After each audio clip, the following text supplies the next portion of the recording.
In a frosty Canadian park, hidden deep beneath layers of thick ice, scientists discovered a bizarre skeleton they named the Frozen Dragon. The skeleton had been in the frozen ice for millions of years. It took experts decades to work out the species of this strange fossil. It was identified as a new genus of pterosaur. Pterosaurs were massive flying reptiles with wingspans of over 16 feet. Their heads were 3.5 times the size of their bodies. Pterosaurs lived 76 million years ago when they soared above the dinosaurs. Scientists described them as the biggest, meanest, and most bizarre animals that ever flew. The new genus has been named Cryodragon boreas, which translates to Frozen Dragon of the North Winds. In 2013, a young mountaineer was climbing one of the tallest mountains in Western Europe, Mont Blanc. He noticed a strange metal box poking out of the snow. The mountaineer pried the box open and found that it was filled with precious rubies, emeralds, and sapphires. The climber immediately handed the box to the authorities. It was discovered that the box likely belonged to a passenger on one of 2 flights from India that crashed into the mountain over 50 years ago. The box was valued to be worth over $200,000, and authorities are still searching for the heir to the small box of treasures. In northwest Siberia in 2007, a reindeer herder was on an outing with his sons when he noticed something strange in the ice. The man realized it was a frozen mammoth calf and immediately contacted the local museum. The calf was named Luba and was the best preserved mammoth mummy in the world at the time of its discovery. Luba had been in the ice for 41,800 years and is around 30 to 35 days old. From trunk to tail, the mammoth calf is roughly the same size as a large calf. If you're interested in seeing for yourself, Luba travels to museums all around the world. On the frozen continent of Antarctica, covered in layers of ice and snow, is Mount Erebus, the frozen volcano. The volcano was discovered in the middle of an eruption in 1841 by explorers on an Arctic expedition. The volcano is over 12,000 feet tall and has been active for the last 1.3 million years. Deep within the middle of the volcano is a huge crater filled with large volumes of molten lava. The volcano has occasional explosions, which means it's classified as being in continuing eruption. However, these eruptions are nothing to worry about because they're generally rather small. Back in 1991, 2 hikers were traveling across the Italian Alps when they stumbled across a body that they presumed to belong to a recently lost hiker. The duo trudged back down the mountain to report their unfortunate findings. Once the remains were recovered, it was clear that the body was not recent at all. Scientists determined that the Iceman was more than 5,000 years old and named him Otzi. The discovery was unlike anything scientists had ever before seen because the body was so well preserved. For years, Otzi was studied by scientists who discovered that our ancestors have a lot more in common with us than we ever knew before. Otzi was covered in ink body art. Research done on the contents of his stomach revealed that his last meal was dry cured meat, similar to the bacon we eat today. Otzi has at least 19 relatives living today, somewhere in Central Europe. Scientists were researching ancient squirrel burrows in Siberia when they came across something interesting. One of the squirrels had hidden away precious seeds deep beneath the ground. The seeds had been encased in ice for 32,000 years. The seeds were for the flower Silene stenophilia, which had long since gone extinct. Amazingly, scientists were able to recover plant tissue from inside the seeds and grow an entire crop of flowers. They've since reintroduced the previously extinct flower to natural habitats all across the world. In 1930, a team of Norwegian scientists sailed around the Arctic Ocean, conducting research on the seas and glaciers. They reached White Island, a dangerous and icy land no human had set foot on before, or so they thought. The scientists were shocked to discover the tip of a small boat sticking out of the snow. Frozen inside the boat, they found scientific equipment and various personal items, including a jacket monogrammed S.A. Andre. They had discovered the wreck of the famous André Arctic balloon expedition. In 1897, Swedish explorers, led by André, attempted to travel to the North Pole by hydrogen balloon. No one had ever heard from them ever again. People only found out what happened to them when the wreck was discovered 33 years later. It turns out that the balloon had crashed on White Island only 2 days after departing from Sweden. The explorers traveled along the island on a small makeshift boat, but were unable to make it any further. The best preserved woolly mammoth ever found was discovered in an area of permafrost in Siberia in 2010. Scientists named the frozen mammoth Yuca, after the small village near where it was found. Yuca had been frozen for 39,000 years and is thought to have been around 6 to 8 years old. Because Yuca is so well preserved, it has been studied for years and provided new information about mammoths. In 2019, scientists reported that they were able to activate cells taken from Yuca's tissue. Maybe one day we'll have woolly mammoths roaming the land.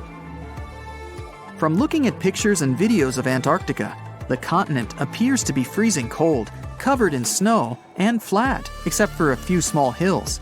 Scientists believe that too. When studying the Gomburtsev Mountains in the early 2000s, they were shocked to discover that the small rocky hills were actually the peak of a gigantic mountain formation under a mile of snow. Using radar technology, researchers worked out that the mountains are really around 10,000 feet tall and sprawl across 750 miles. This is around the same size as the European Alps, except hidden under tons of ice and snow. At a gold mine in Siberia, a businessman was examining a nearby river when he noticed something interesting in the frost. It was a small woolly rhino calf that was later named Sasha. The woolly rhino has been extinct for 15,000 years. It's thought that Sasha could have been frozen in the ice for up to 39,000 years. Sasha is unique because it's the only full-body woolly rhino to have ever been discovered. Glaciers around the northern Italian town of Pelo have begun to melt. Artifacts from decades and even centuries ago have been discovered pouring out of the ice. Personal belongings from soldiers have been found, things like diaries, photographs, and even love letters. Historians have even uncovered an entire cabin preserved beneath the ice. The cabin was filled with hard metal helmets and clothes. In 1845, Sir John Franklin embarked on an ill-fated expedition to the North Pole. The crew traveled on 2 ships, HMS Erebus and the ironically named HMS Terror. The expedition met with disaster, and both ships were lost to the icy waters. In 2016, the HMS Terror was discovered by a team of researchers. Despite being lost for 170 years, the freezing cold waters had maintained the ship in pristine condition. Scientists described the ship as frozen in time. Dinner plates and glasses were still on shelves, beds and desks were still in order, and even the passengers' luggage appeared to be in good condition. The HMS Erebus was also discovered nearby, but due to changing water conditions, the ship wasn't in great shape. The glacial ice surrounding a mountain passageway in Norway that was notoriously used by the Vikings has revealed hundreds of ancient artifacts. One of these artifacts was a giant unopened wooden box that was welded together. Researchers were beside themselves with anticipation, waiting to open this box. They believed it would be filled with Viking treasures or artifacts that would give us an insight into ancient society. When they opened the box, all that was inside was a plain old beeswax candle. It turns out that this box wasn't actually as old as they thought it was. By analyzing the candle, they discovered that the box dates back to the 17th century. The age of the Vikings had ended by the 11th century. It's likely that the candle box belonged to a farmer who was shipping it from his summer farm to his winter farm to light up the long nights. In the past 30 years, scientists have made an incredible discovery of a new creature living deep beneath the surface of the ocean, and the name of the creature is the Harp sponge. Now, if you're wondering why it took so long to come across this animal, then I might have the answer. These creatures typically hang out at a depth of roughly 11,100 feet beneath the ocean's waves. The sponge species was first discovered off the coast of California thanks to a robot that was sturdy enough to explore those crazy depths the ocean has to offer. This is no doubt an area of the planet where even the most benign-looking creatures can be potentially dangerous. But even scientists were surprised to find that this creature was more than just a sponge. Now, this might seem obvious, but the harp sponge got its name because its basic structure, referred to as a vein, is the same shape as a harp. Each vein is made up of a horizontal branch supporting several parallel vertical branches. But don't let the harp sponge's fanciful and amusing appearance or its non-intimidating name fool you. Yeah, the harp sponge is very much a deep-sea hunter. It has a unique ability to capture and envelop small animals using its rhizoids, short, thin fibers. With their help, the harp sponge clings on to the soft muddy bottom and catches tiny creatures that get swept into its branches by deep-sea currents. Uh-oh. Other sponge creatures often feed by pulling bacteria and bits of organic matter from the seawater and filtering them through their bodies. But not our harp sponge. Instead, it snatches its future meal with minuscule barbed hooks that cover each of the harp sponge's branches. Now, harp sponges prefer tiny crustaceans like crabs, crayfish, shrimps, and prawns. Once the harp sponge has one of them in its clutches, it envelops the animal in a thin membrane before slowly beginning to digest it. So, pal, what's eating you? Oh, Harpo? Too bad. Researchers believe that harp sponges use this method of feeding because there aren't enough nutrients that deep down. This makes traditional filter feeding less effective. Research has shown that the creature is still in the process of evolving. Early harp sponges, researchers found, only had 2 veins, but later, scientists discovered other harp sponges that had 6 veins. The harp sponge might have evolved this elaborate candle holder-like structure to increase its surface area. In general, harp sponges typically grow up to a length of 1 foot, but researchers have seen a creature that was 2 feet in length. The harp sponge is not only very unusual, but also beautiful to look at. See those tiny white balls on top of the branches? Now, why don't we look at some other creatures that live below the photic zone of Earth's oceans?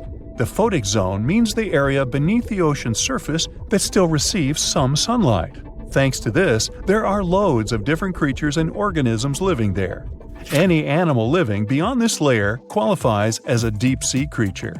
The Tomopterus worm is a segmented worm you can find in the twilight zone of the ocean. This is the area that lies between 650 and 3,300 feet beneath the surface.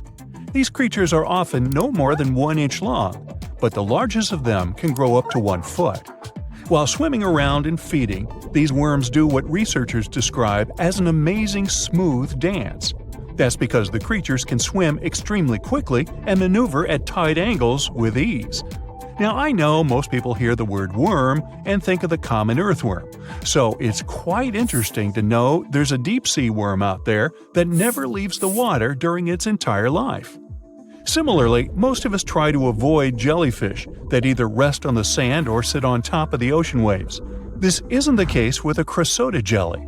That's a deep-sea creature too. This beautiful jellyfish is mostly ruby red, bright orange, or electric purple. That's what helped researchers realize they had found a new species of jellyfish. The creature grows to a maximum size of 1 inch across. It has tentacles that stretch out in every direction. Now, if you come close to this jellyfish, it'll pull all these tentacles in toward its body before rapidly swimming away to avoid danger. Yes, you are dangerous. The Chrysoda jelly is extremely rare. You won't see it very often. You might need to borrow that deep-sea diving robot I mentioned earlier. While worms and jellyfish might seem quite harmless, this isn't the case with the Pacific Viperfish. Ooh. This creature is equipped with a noticeably big mouth, like me, and the needle-like teeth inside are key to its hunting strategy.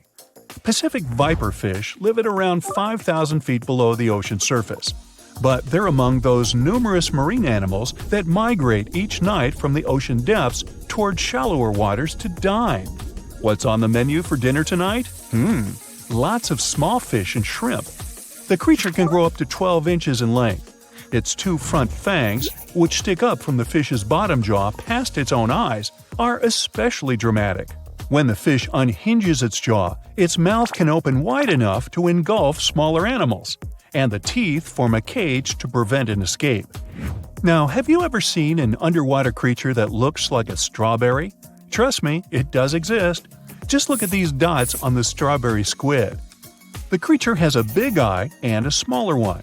You might think this unconventional pairing would be awkward and uncomfortable, but it's actually the opposite. The big left eye looks upward. It spots shadows cast by other animals in the dimly lit waters above. The eye's tubular shape helps it collect as much light as possible.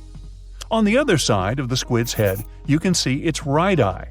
It's small and looks downward. This eye searches for flashes of bioluminescence produced by animals lurking in the darker waters below. Now, bioluminescence means the production and emission of light by living organisms. By the way, the squid has a nickname. And no, it's not Squiggy, although that's a great one. It's known as the cockeyed squid. This is simply due to the remarkable difference in size between its two eyes. I think I like Squiggy better, and so it goes. Since light doesn't reach the deep sea, the strawberry squid's body actually looks black. This helps the creature hide from enemies, such as sharks and dolphins. In general, the strawberry squid grows to a length of 5 inches. It typically lives around 3,000 feet below the surface, but floats to shallower waters at night. Now, the feather star is a marine creature without a backbone, but with feather-like arms that radiate from the center of its body. These creatures first appeared around 200 million years ago. Related to sea stars, they look like a flower, but if you approach them, they'll quickly swim away. But not all feather stars can swim. Many species can only crawl along the bottom of the seafloor. Like some of the other deep-sea creatures we've looked at, the feather star can adapt to its surroundings. It has a creepy ability to shed its arms, the same way some lizards can shed their tails. This also helps them escape from their enemies. Feather stars live all across the globe, from the equator to the poles, from the shallow waters on top of reefs to the deep, deep sea. Now, given that we're dealing with mysterious creatures, the name of this one is quite fitting. The swift vampire squid should be the official symbol of life in the deep sea. The animal has a dark red body, huge blue eyes, and a cloak-like web that stretches between its 8 arms. This, along with its name, may suggest that the creature is some form of a terrifying hunter. In reality, though, the vampire squid is a soft-bodied, timid creature, about the size, shape, and color of a football. It grows to roughly 12 inches in length and lives 3,000 feet below the waves. There's almost no oxygen there, but also relatively few predators. Whew, I think I'll need to decompress from this one.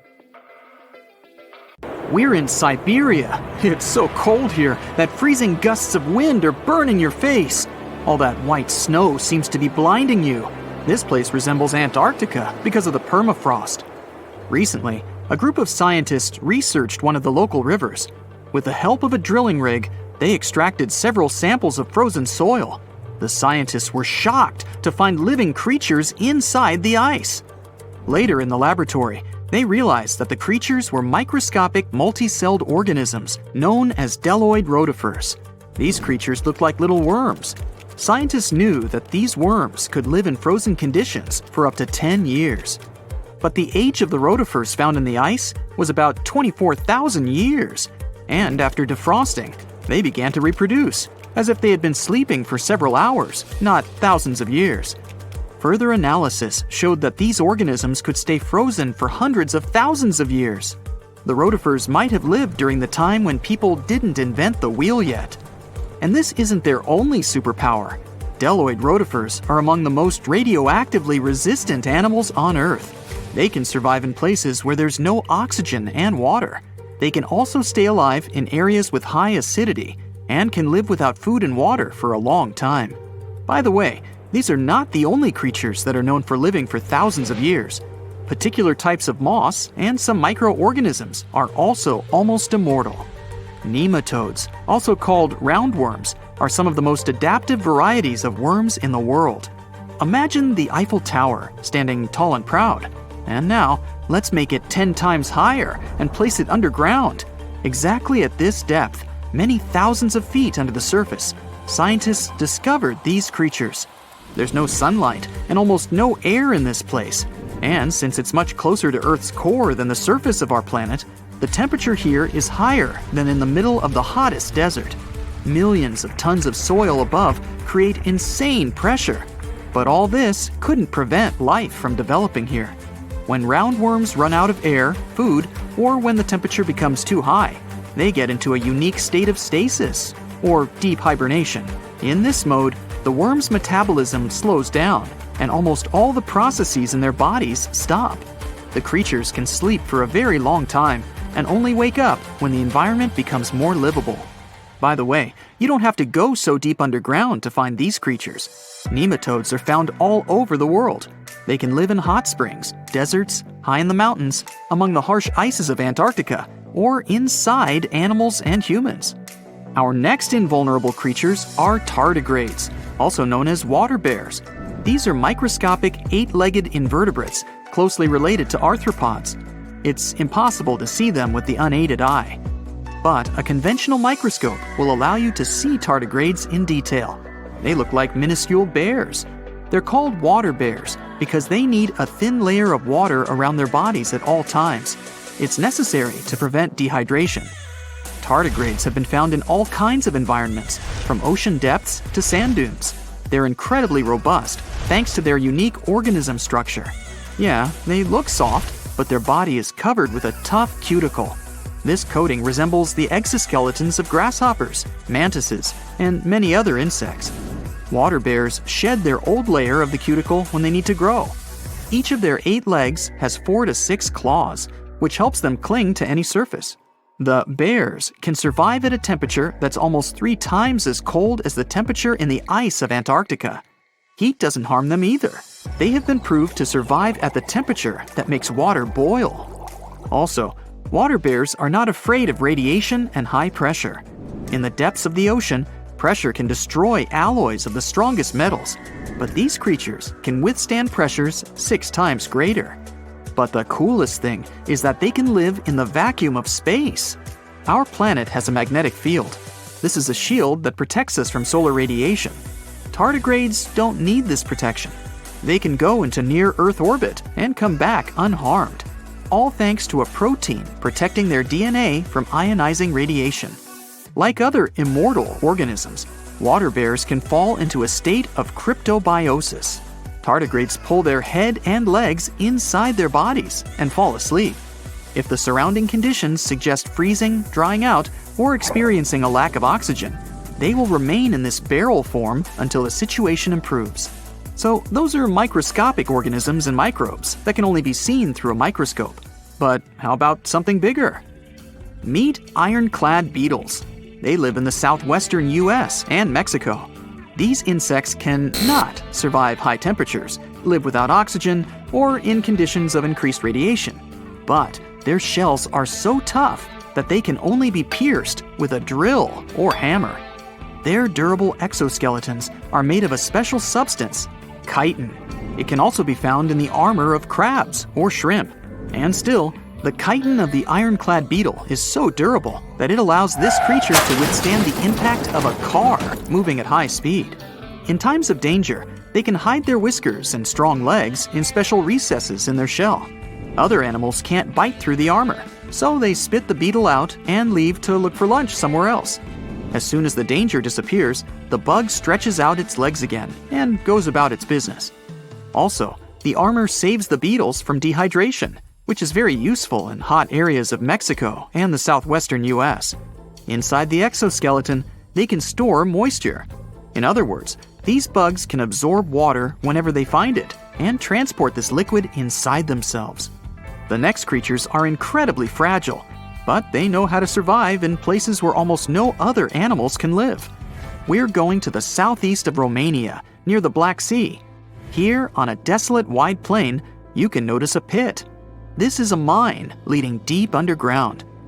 The air on the surface of our planet usually contains around 20% oxygen, but in the mine, it's only 10%. Inside the cave, the air also has an increased content of hydrogen sulfide and carbon dioxide. People can't breathe there without an oxygen tank. We can probably say that the water and air there are poisoned. Almost no animals would be able to survive here. Still, 48 species of living organisms have been found in this cave. 33 of them are newly discovered species. And they aren't the only microbes or bacteria that can't be seen without a microscope. Something bigger lives here. Strange white snails crawl over the walls of the mines. Transparent shrimp and a bunch of unknown kind of leeches swim in the water. White centipedes with huge whiskers and creepy white spiders run on the ground. And they all have been growing here for almost 5 million years. You might notice a water scorpion and another unidentified species of this animal. It doesn't look like its relatives living in hot sands or tropical forests. No living creature here looks ordinary at all. All animals are either white or transparent. They have no eyes, but are equipped with long paws and antennae whiskers that help them navigate in this dark space. The deeper you go into the cave, the less oxygen the air contains. But the number of living organisms is increasing. The air is filled with methane and carbon dioxide. All the inhabitants of this cave have never seen the light of the sun and have never gone out of the darkness. It seems impossible to survive in such conditions where plants don't produce oxygen. The answer to the question of their survival is hidden in a small lake. The surface of the water is covered with strange foam. If you look closely, you can see that this white substance is alive. It resembles soft, wet paper that is easy to tear. The thing is billions of living organisms, bacteria called autotrophs. There's much more carbon dioxide in the cave than there is outside, and these bacteria, like plants, absorb it. But they don't do this with the help of photosynthesis, which means they don't need sunlight. They use water for chemosynthesis. What these bacteria secrete is food for other bacteria, and these other bacteria are food for bigger creatures. A unique food cycle that you can't find anywhere else on the planet only exists here. Antarctica. It was once a green land full of dinosaurs, but now it's a frozen continent bigger than that of the US that doesn't belong to anyone. It isn't hard to find. Wherever you go, just go south until you get to the big icy thing at the south pole of our planet. It lies within the Antarctic Circle, and it's the largest single mass of ice on Earth. The continent is bigger than the US and even bigger than all of Europe. And still, Antarctica was officially discovered recently. Scientists hadn't known of its existence until 1820. After the discovery, it took another 2 decades to confirm it was a whole new continent, and a few more decades after that to decide on a name. In Antarctica, anti means the opposite. So Antarctica literally means the opposite of the Arctic. Now, even before scientists discovered the land, ancient Greeks already theorized that there must be a southern continent to balance out the Arctic in the north. Also, some scientists who studied Polynesian artwork and oral history believe that Polynesians found the continent over a millennia before the Europeans did. Anyways, today we all know of this icy land at the South Pole. Because of its location, there are just 2 seasons there, summer and winter, and both last 6 months. In summer, it's a bit warmer, and the continent exists in pure daylight. And in winter, it's dark all day long. 98% of Antarctica is ice. This continent alone stores 60% of the planet's fresh water. And yet, despite all those water reserves, Antarctica is the biggest desert in the world. By definition, a desert is an area with sparse vegetation and little snow or rain. Notice that plenty of sand isn't a necessary condition here, even though the continent does have some sand and even sand dunes. It also gets a lot of wind. Antarctica is the windiest continent on Earth, and wind speeds can reach 200 miles per hour. That's even faster than hurricane winds. The little snow the land gets never melts. It just builds up over time, for centuries and millennia. So there's a thick ice layer there. This makes Antarctica full of hidden secrets. There's a whole new world underneath its ice. For example, there are a lot of mountains on the continent that are like 9,000 feet tall. It's taller than 3 Burj Khalifas stacked on top of each other, if we must, and that's currently the tallest skyscraper in the world.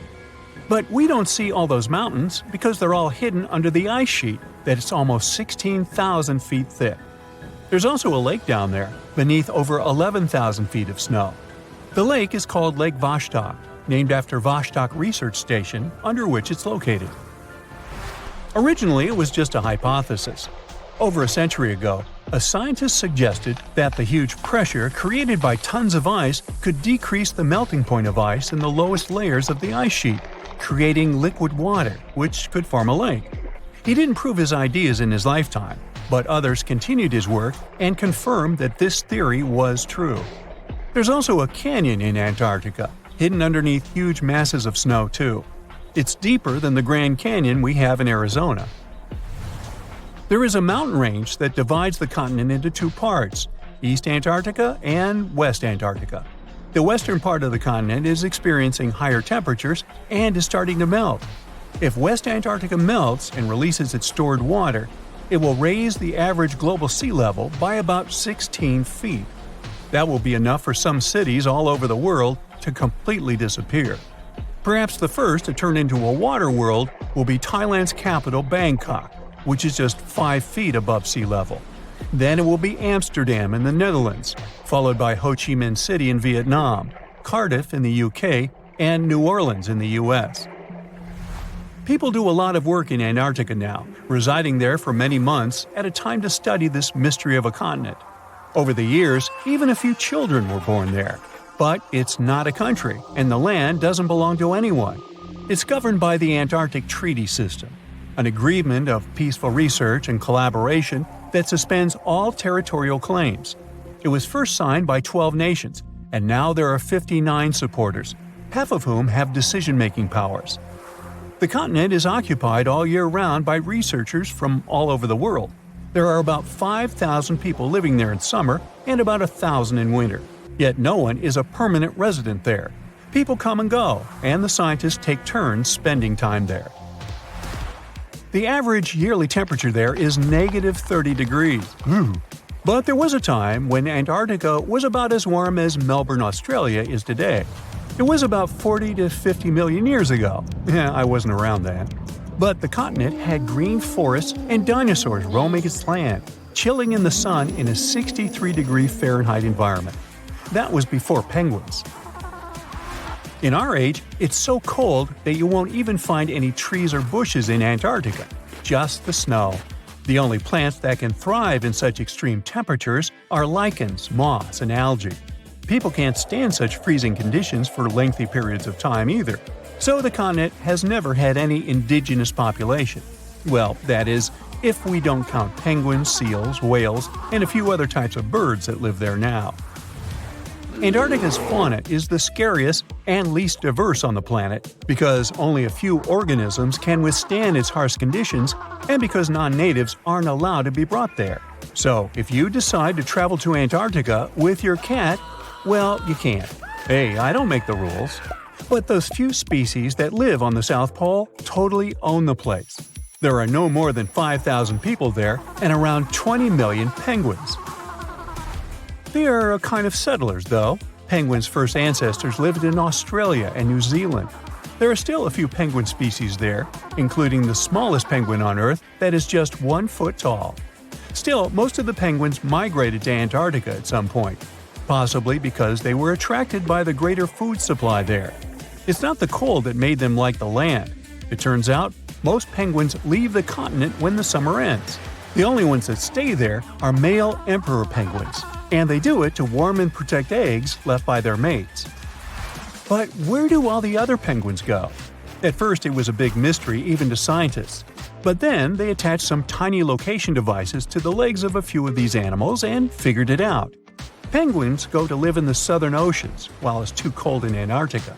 None of them go ashore for half a year until they get back to the continent.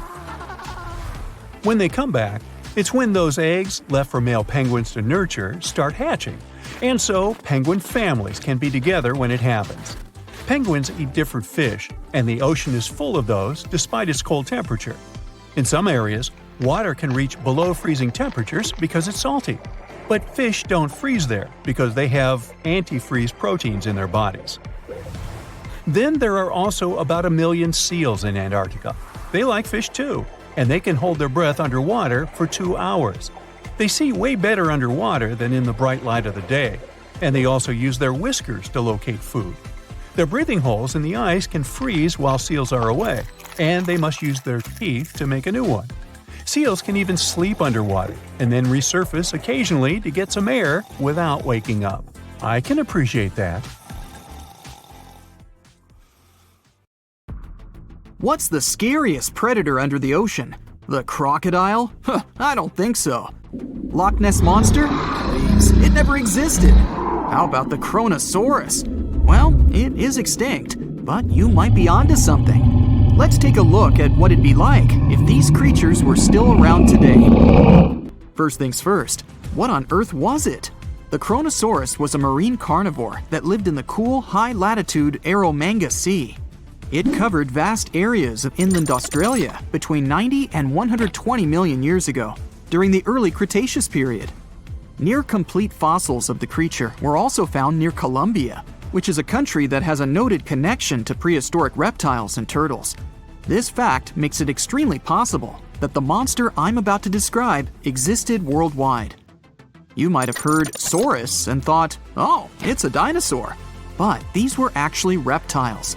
They were the largest member of the Plesiosauridae family, referred to as plesiosaurs. Fossil evidence suggests they weighed over 20,000 pounds and were roughly 30 feet in length. Just to put that in perspective, the longest crocodile ever measured was a saltwater crocodile by the name of Lolong from the Philippines. It was 20 feet in length and weighed just under 2,500 pounds.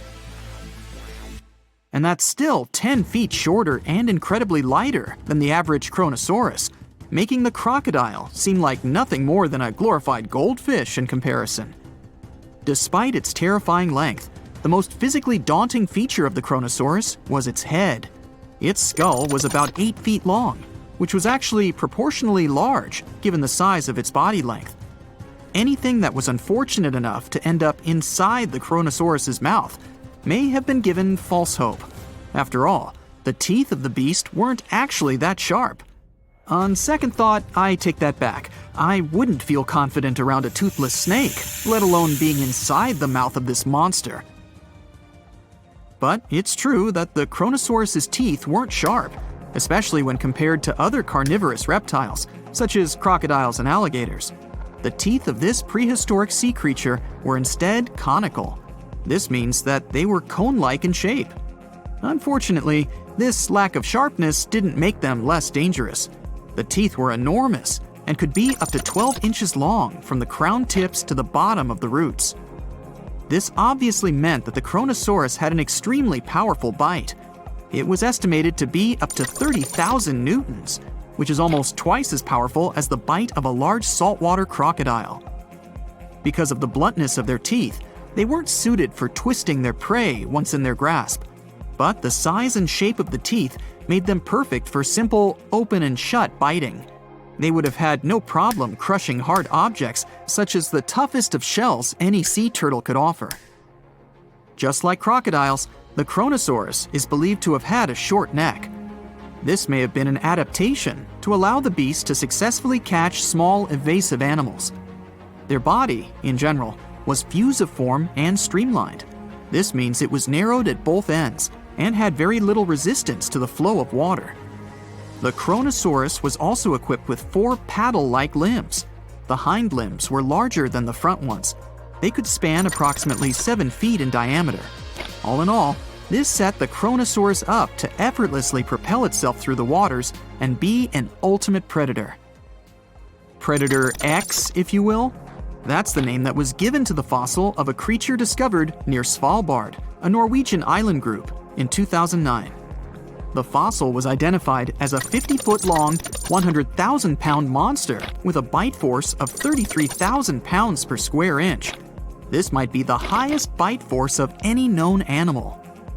Although Predator X is yet to be classified as any specific type of animal, it was definitely a plesiosaur like the Chronosaurus. And even if it wasn't Predator X, the Chronosaurus was still most definitely a ferocious titan when it roamed Earth's oceans. The Chronosaurus actually got its name from the Greek mythological figure of Cronus, the father of Zeus. Cronus was viewed as a titan from a generation of super powerful beings. So what was it that the Chronosaurus, this terrifying monster, actually feasted on to satisfy its appetite? This creature was known to eat sea turtles, squid, and other larger marine reptiles of that time, such as elasmosaurids and ichthyosaurs. This suggests that if crocodiles existed in the realms of the Chronosaurus, they too might have turned into lunch for the beast. There's evidence from the fossil remains of the Chronosaurus that suggests that they also feasted on sharks, which I know is a disappointment to those of you who view that beast as the king of the ocean. Not when the Chronosaurus was around, my friend. In any case, grounding all kinds of food into small pieces to help digest them would have been difficult without small teeth. This explains the presence of rounded stones found in many of the remains of these sea creatures. Researchers believe these stones may have been swallowed to control buoyancy or to help process food. It's also entirely possible they were accidentally swallowed while feeding on other animals from the seafloor. As if the Chronosaurus even needed to be a meanie with its already existing power and size, there's also evidence to suggest that it indeed might have been. It turns out that after using all its impressive attributes to catch its dinner, the Chronosaurus first liked to play with its food, like a cat does with a mouse. I guess since the hunt was so easy for them, they needed to get their fun from somewhere else. Well, I think now you should have a good idea about these creatures. So let's ask ourselves what it would be like if they were still around today. And by the way, why aren't they? Well, the Chronosaurus was completely finished off by the same KT meteor that took out the dinosaurs 66 million years ago. But even before this catastrophic event, they were coming under increased pressure from an even bigger and more vicious family of carnivorous marine reptiles known as mosasaurs. You can't always be a top dog, I guess, or rather, top marine reptile. But what if this never happened, and they were still roaming Earth? Well, this might be obvious, but can you imagine what kind of impact that would have on sea tourism? Based on the impact that famous movies about sharks and killer whales had, what do you think the presence of a Chronosaurus in the ocean would do to beaches? The very creature that would eat sharks and whales for breakfast. Beaches would certainly become a great place to go for a quiet walk, because nobody else would even be there. And what about such activities as boating, surfing, and scuba diving? You think anyone would dare try them, knowing that this 30-foot beast could be lurking beneath them? Let's give humans some credit and assume most of them wouldn't. This would cripple the global sea tourism industry, which is responsible for earning roughly $143 billion every year. Just to make sure this shocking point hits home, the most expensive yacht to ever roam the ocean was called the History Supreme. Its master bedroom was believed to have a statue made of T-Rex's bone and a wall made of meteorite rocks, as well as a 24-karat gold panoramic wall aquarium. Anyway, this yacht was worth nearly $5 billion, meaning you could buy 38 of them with the money lost in potential damages to sea tourism caused by the Chronosaurus. I'm sure that the yacht's owner was happy the beast never made an appearance in their luxurious aquarium. So luxurious, in fact, that some people believe the History Supreme, reportedly owned by some business genius from Malaysia, never even existed.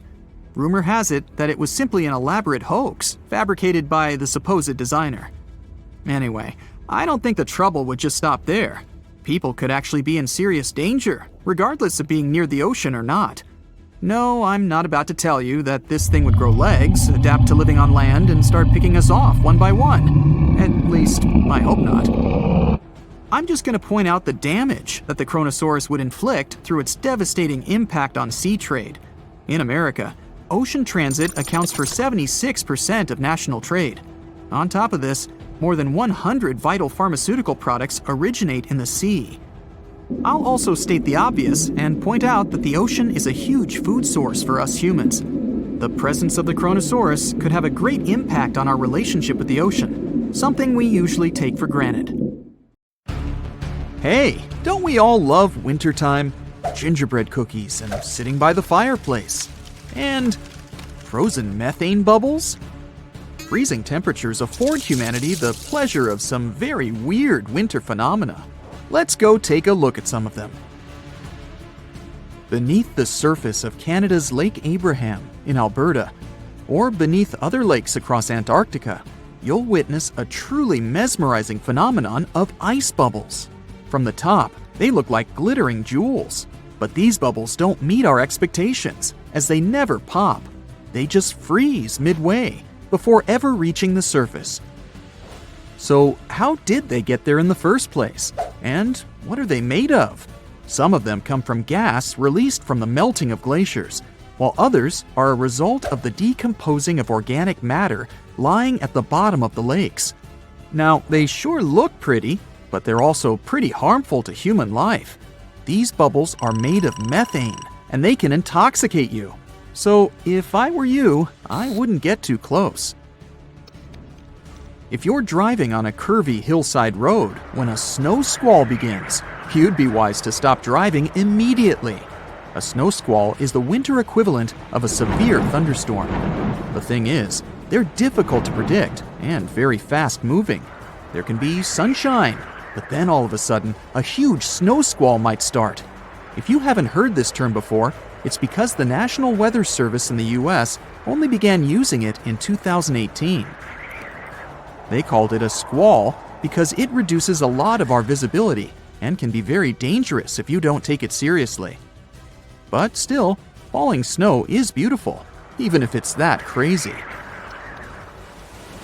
Say this winter you decided to finally visit the famous Niagara Falls. Located between the US and Canada, these falls are the 5th largest waterfall in the world, with over 3,000 tons of falling water per second. In winter, the area looks like a winter wonderland and is home to an interesting phenomenon, a frozen fall. No, this isn't the work of Hollywood or an internet prank. Niagara Falls can actually form a layer of ice. This happens when the falls have been exposed to frigid temperatures for a long time. So, the surface water and mist in the air turn to ice, giving the impression that the entire waterfall is frozen. But that's not exactly what happens. If you look closely into the ice, you'll notice that there's still plenty of flowing water. Have you ever heard of something called a natural snowball? This is a rare yet beautiful environmental phenomenon that happens when smaller pieces of ice end up being rolled by strong winds and water. The further they roll, the more ice they gather, and the more that ice is polished. They end up as giant, perfectly shaped snowballs. They would look pretty amazing on their own, but hundreds of them together? That's some scenery. Some snowballs turn into huge rolling donuts. These rare shapes happen only in perfect temperature conditions, when the snow is in the perfect state between hard and fluffy. It happens when a snowball begins rolling down, gathering more and more snow until suddenly its middle part collapses. This allows for the snowball to get its donut shape. Does it also taste as good as a donut? I guess not, right? Oh, almost forgot. If you want to see them in real life, you have to go to some severely cold places. But still, people reported having seen them in Ottawa, in the Midwest of the US, and even in Scotland. If you go for a walk in the woods at the beginning of winter, you might stumble upon a magical phenomenon known as frost flowers. These flower-shaped phenomena are rare and occur only when the temperature of the air is freezing, but the ground is still moist. When the perfect conditions align, vapor coming out of stems form these veil-thin patterns that make up delicate flower-like ice. Don't try to pick them, you'll break them. And certainly don't try to plant them anywhere else, as they aren't real flowers. Oh, and be sure to go before the sun is too strong, otherwise it'll melt these delicate things. Say you just check the forecast and the weather for the day is -8 degrees Fahrenheit. Maybe you'd choose staying home underneath the blankets, but I'm sure you'd change your mind if you had the option of this day trip. Picture Yellowstone Park under a few feet of snow on a sunny day. Well, if that didn't do it for you, then add some snow-covered bison and steamy geysers to the scenery. Still not convinced? How about the chance to see the rare phenomenon of hoarfrost? If you haven't heard of them before, They're a geometrically enchanting type of frost that you can see when moisture in the air skips the droplet stage and appears directly as ice crystals on top of a leaf. They're much more photogenic than your windshield or garden variety frost. FYI, the term hoarfrost comes from Old English, meaning a frost that resembles an old man's beard. Well, what do you say? Does this actually look like a beard?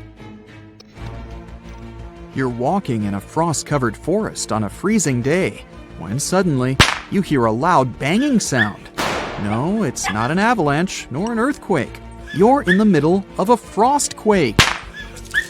If only that meant that you'd see beautiful snow crystals cracking on the floor, but that's not quite the case.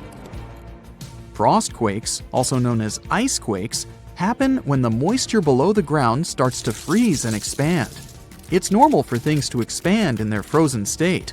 Just look at an ice cube, for example.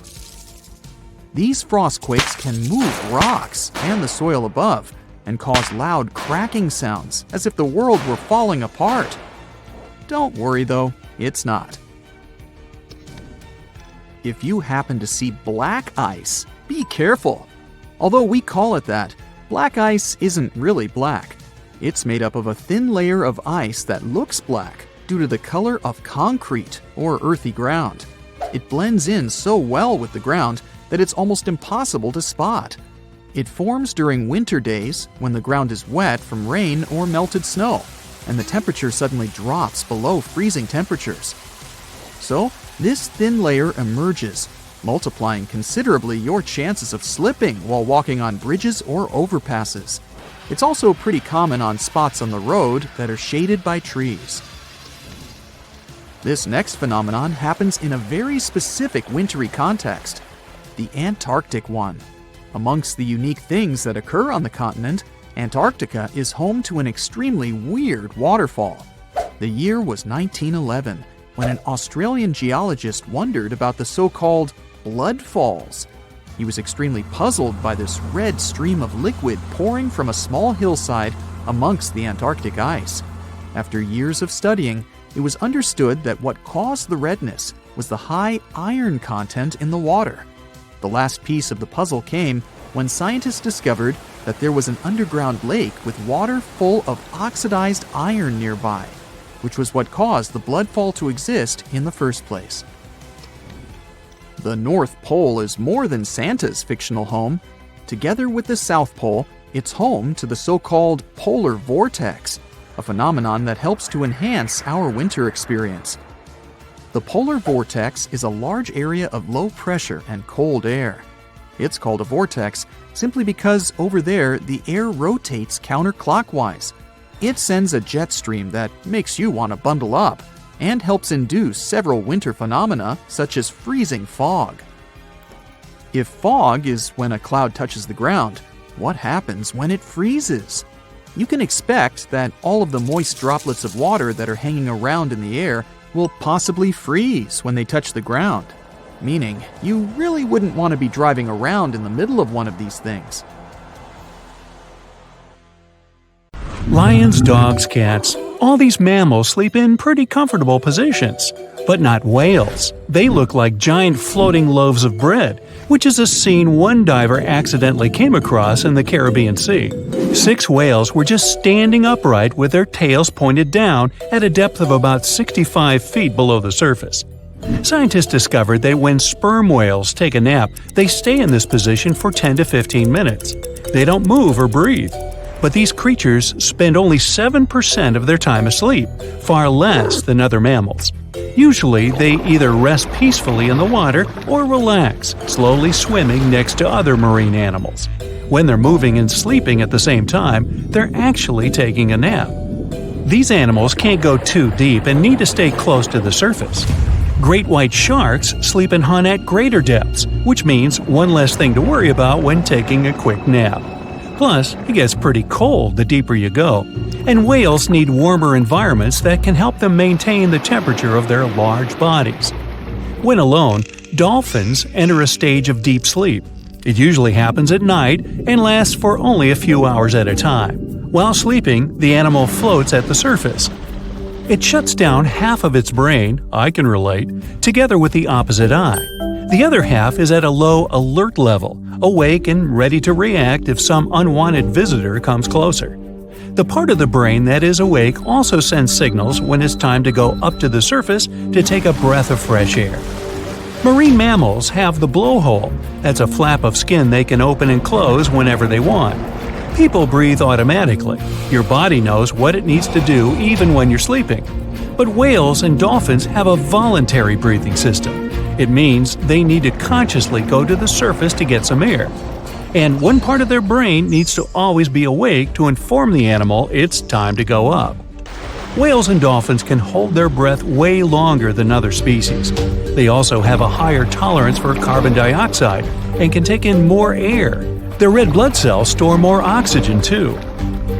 Whales and dolphins' blood goes only to those body parts that really need oxygen. If a whale only uses its brain, heart, fins, and some other muscles needed for swimming at the moment, those will also be the only body parts that will get the oxygen. Digestion or other functions can wait. The ocean is not a place where you can relax and peacefully fall asleep. While sleeping, fish reduce their activity. Their metabolism becomes slow.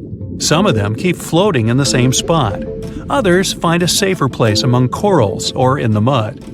Early in life, dolphins learn to make a unique whistle that helps others from their pod to identify them. That means these specific whistles are their names, and dolphins do respond to them. Clams have feet. It looks like a large tongue that sometimes protrudes from the shell, but that's actually the foot, and it's relatively long compared to the length of the animal. Clams use this limb to dig themselves in the sand. The blue whale is the largest living animal, and it's also larger than the majority of dinosaurs used to be.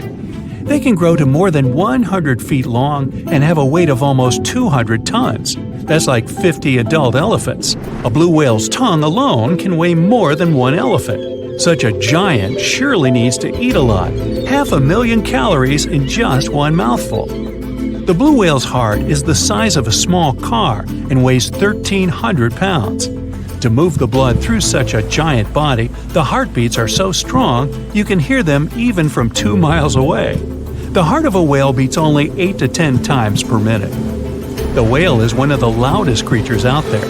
Its call can go up to 180 decibels, which is as loud as a jet plane. Almost 95% of jellyfish's body is made of water. For comparison, the human body is 60% water. It's probably not a surprise since jellyfish don't have a heart, blood, eyes, or brain. The other 5% of their body weight is proteins, muscles, and nerve cells. Jellyfish have been around for more than 500 million years. This makes them older than dinosaurs. These creatures haven't changed much, and today's jellyfish are pretty much like their ancestors. These creatures live in the ocean, but in 1991, more than 2,000 jellyfish polyps were taken into space. Scientists wanted to see how they would react in the environment with no gravity. The jellyfish reproduced and created 60,000 new polyps, but unfortunately, those couldn't function normally after getting back to Earth. One species of jellyfish can literally live forever. As it grows older, the critter goes down to the seafloor to become a polyp again, and that polyp turns into a new jellyfish with the same genetics. Greenland sharks can live 500 years. This is an animal with almost the longest lifespan among vertebrates. Sperm whales are sociable creatures. They spend their life surrounded by their family. These animals support one another and have close friends they remember well, even if they don't see each other for a long time. Electric eels have small eyes that are not so effective in environments with no light, so they mostly rely on their electric organs. Those consist of 6,000 cells.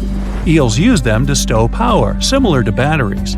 These creatures use electricity like bats use their radars or dolphins their sonar. An eel can also produce enough electricity to power a panel of light bulbs. There's a small tropical archer fish that can learn to recognize human faces. This fish has an interesting ability to spit small jets of water from its mouth. Researchers showed the fish the image of 2 different faces placed side by side. One was unknown and the other was familiar. The fish was supposed to spit water at the familiar one. The creature took the right guess more than 80% of the time. Every year in the winter, great white sharks that live along the California coastline disappear. It feels as if they take a vacation for 30 to 40 days. The animals go to a point halfway between Hawaii and Mexico. They might do it to get some food, relax, or hang out with their buddies from other areas. The spot is now called the Whale Shark Cafe. Some types of sharks, like makos, whale sharks, or white sharks, breathe in a very specific way. It requires them to swim all the time. They also need to move quickly and with their mouth open. This way, the oxygen can enter and reach their gills. Sea sponges are some of the most primitive animals.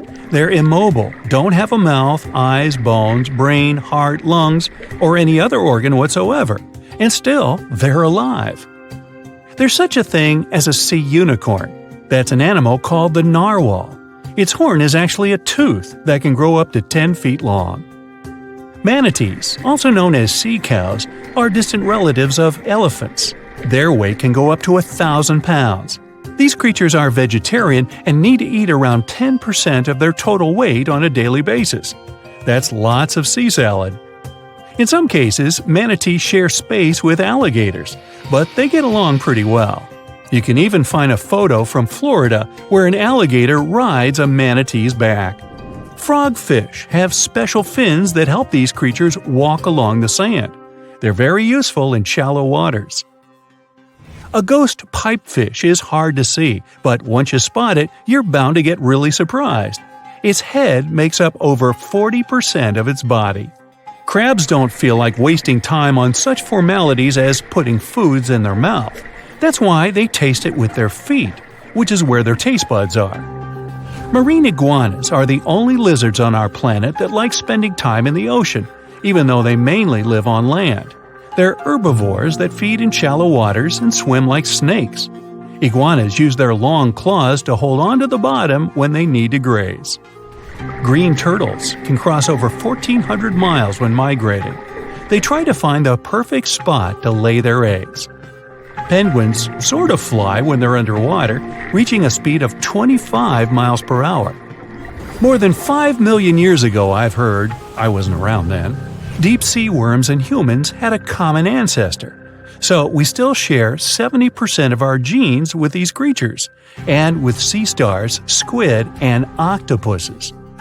The ocean covers over 70% of our planet, and over 80% of it is unexplored. More than 1 million species live there. But there are not only animals, 3 million shipwrecks are lying all over the ocean floor, hiding mysterious stories. Many of them are yet to be discovered.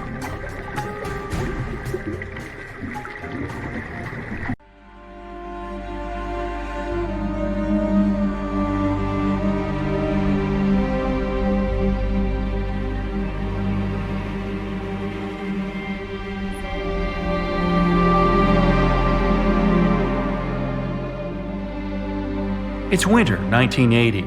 We're in the small town of Lyngby. 19-year-old Jean Hilliard is driving home after meeting with a friend. She takes a shortcut and turns into an icy, slippery road.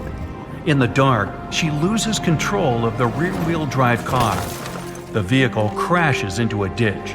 Emergency lights, snowfall, night, and a hard frost. Jean gets out of the vehicle. She's wearing only a light winter coat, mittens, and cowboy boots. The air temperature is much lower than in a freezer.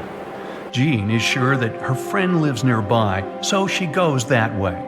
She climbs a high hill and realizes she's taken the wrong route. It seems she's gotten lost. The girl wanders a couple more miles and notices her other friend's house in the distance. Freezing, she walks there. Then everything turns black. Jean loses consciousness.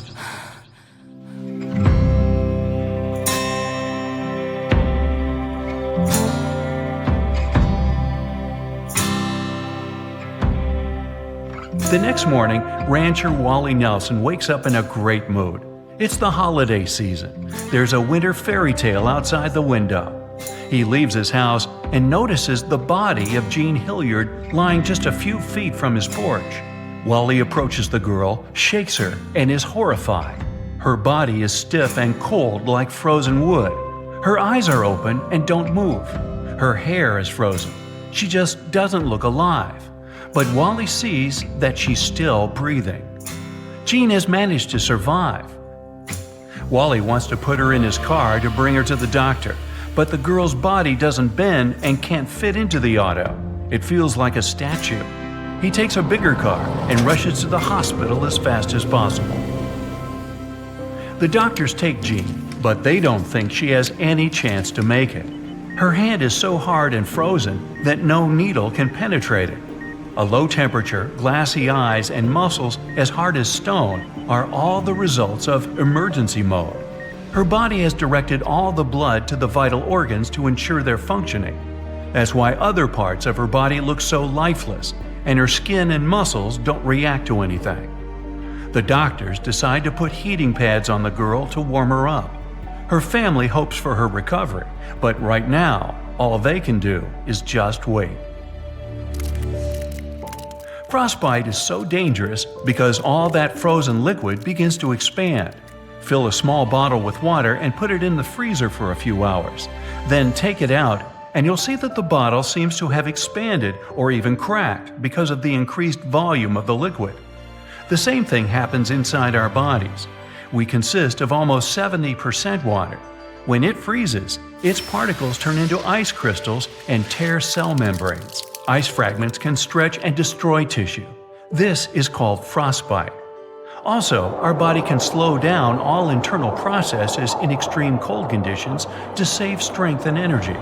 The heart makes fewer beats, and the lungs stop consuming lots of oxygen. Metabolism slows down. It happened with Jean, and perhaps it is what saved her life that day. She was lying in the snow in severe frost for about 6 hours. But why didn't the ice particles start destroying her cell membranes? How did her body withstand such damage and manage to survive? Back at the hospital, doctors are happy to watch Jean get better. Warm blood spreads through the frozen vessels and brings her body back to life. Surprisingly, ice crystals haven't damaged her muscles and skin. A few hours later, the girl regains consciousness. By noon, she starts talking. Jean doesn't know what happened. She remembers walking to her friend's house and then waking up in the hospital. What worries her most right now is that her father's car is somewhere in a ditch. As it turns out, the girl fell down and crawled on all fours to Wally Nelson's house. She doesn't remember it, but apparently her brain activated the survival instinct that night. Unfortunately, she didn't manage to crawl the last few feet. Jean passed out at the door and stayed there for 6 hours. Doctors examine the girl and understand that she's completely healthy. Soon, she's discharged from the hospital. This case isn't unique. One professor of emergency medicine, David Plummer, said he'd seen about 12 similar cases over the past 10 years when patients had survived severe frostbite. Jean returns home and finds out that she has become famous. People write about her in newspapers, want to interview her, and film documentary shows.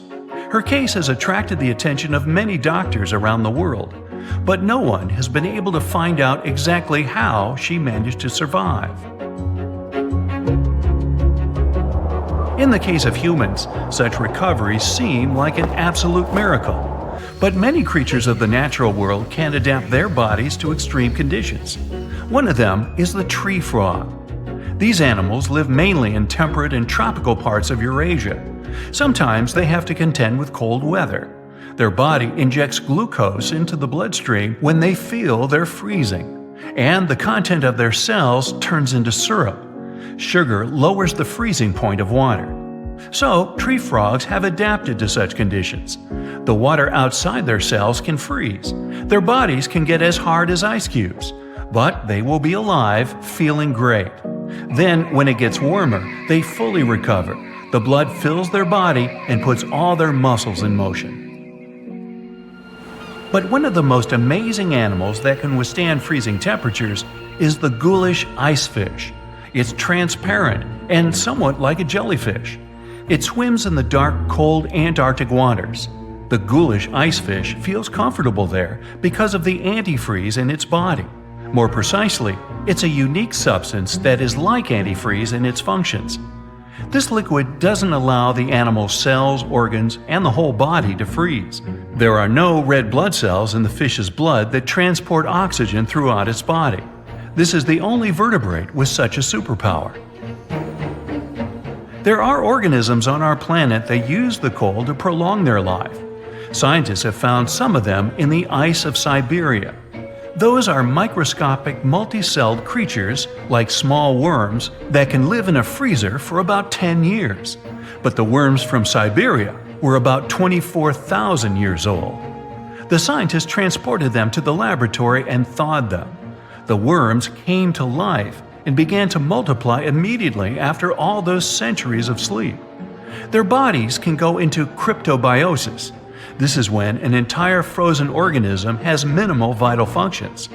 The analysis showed that the worms could stay in this mode for tens of thousands of years. And there are many such animals on our planet. Also, these creatures are some of the world's most resistant to radiation. They are practically invulnerable. Now back to our story. It's possible that Jean Hilliard's body went into short cryptobiosis. Perhaps there was some non-freezing liquid in the girl's blood, but no one knows for sure. These days, she has an ordinary job and almost doesn't remember that day. Further research on this topic can help scientists create special medicines that can help in freezing temperatures. Just imagine that you could safely go outside in the winter wearing a t-shirt and a pair of shorts. Steam would be coming off your body, and the ice under your feet would be melting. You'd feel hot inside. A dream, perhaps. But realistically, winter coat manufacturers would, of course, never allow it. You turn on the tap in the bathroom and rinse your face with warm water. After a few seconds, a loud grinding noise comes from the water pipes.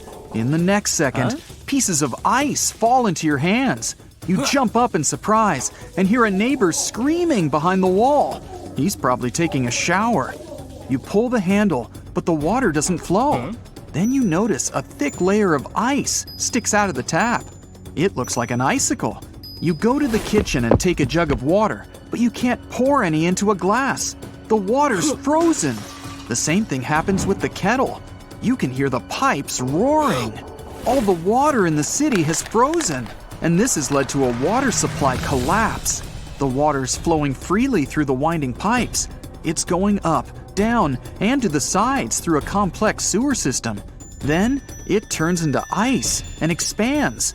Plastic and metal pipes can't stand it. They pop and tear apart. If the water becomes liquid again, the city will be instantly flooded.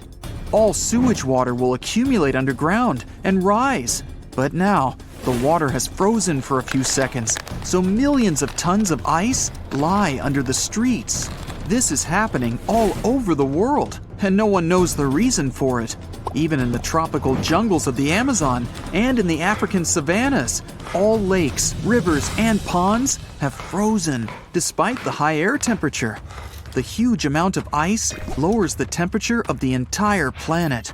It gets cooler in the parched deserts, and it gets even colder in the north. You turn on the kettle to melt the water, but it doesn't work. A hydroelectric power plant that feeds the city has broken down and disconnected people from electricity. You go outside and see scared people who can't take a sip from frozen bottles. The city fountain has turned into an ice sculpture. The lake in the park is an ice rink where you can play hockey. You're shivering because it has quickly become cold outside. Several people make a bonfire in the city square and put bottles next to it. This helps to melt the water. You decide to warm up by the fire and watch the news on your phone. All the waterfalls on the planet look like they're frozen in time. Right now, the ships sailing in the seas and oceans are stuck. To get to the shore, people need to hollow out thousands of miles of ice. This is impossible, so helicopters with rescuers fly to their side to save the sailors. A small piece of ice falls on the screen of your phone and leaves a scratch. An icy rain begins. Drops of various shapes and sizes fall to the ground and break like glass. All the people are hiding under their roofs. All the animals are running under the trees. Icy rain hits the ground, scratches cars, breaks windows. When it ends, a collapse begins. Sharp ice floes crunch under your feet.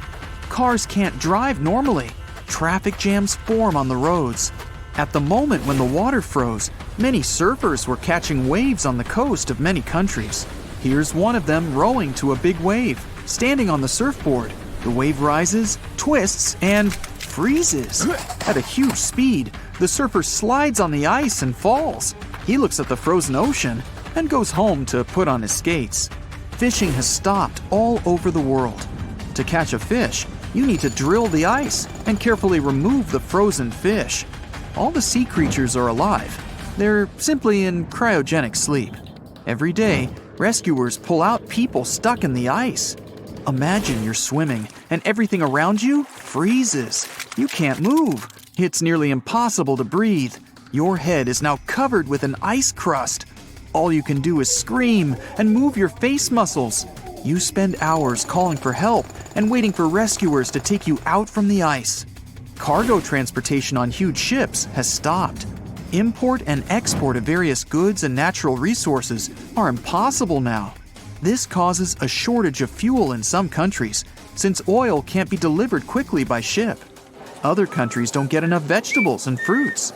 This causes high prices for many things, and the world's economy becomes unstable.